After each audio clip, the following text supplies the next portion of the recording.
Avant, on était vraiment concentré interhospitalier, des rendez-vous médicaux, des retours vers le milieu ou des départs vers les aéroports. La COVID a changé la donne. Ça a commencé tranquillement, pas vite. Écoute, quand je me rappelle quand la COVID a éclaté, secteur Rouyn-Noranda, on était dans les premiers formés.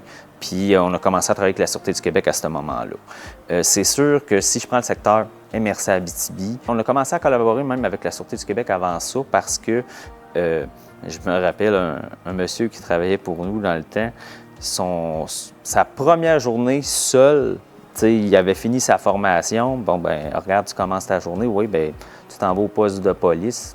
Il me regarde, qu'est-ce que je vais faire au poste de police? Ben tu vas voir tel enquêteur, puis tu pars avec lui pour la journée.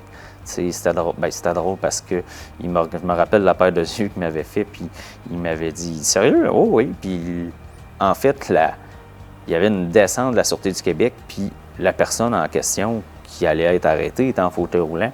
Il servait de son fauteuil roulant pour faire du trafic, puis en tout cas, fait qu'il a fallu le transporter tout, là, tu sais. Fait que donc, c'est là que ça a commencé, à Mercier-Abitibi un petit peu plus tôt, même avec la détention. Avant ça, parce que la détention, quand il y a des problèmes de santé qui ne peuvent plus embarquer dans le fourgon, bien, c'est avec qui qu'ils font affaire? C'est avec Transport Nado. Fait que, mais tu sais, à l'extérieur, dans les autres villes, il y a eu la COVID. Aussi, les feux de forêt, ça aussi, on a quand même beaucoup travaillé avec la Sûreté du Québec.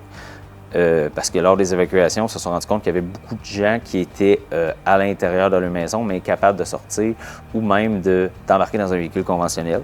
Fait que là, on a travaillé avec la Sûreté du Québec, on travaille avec tous les secteurs, là, autant l'Abitibi-Ouest, le Bel-Circuivillon, Chibougamau, même les communautés nordiques.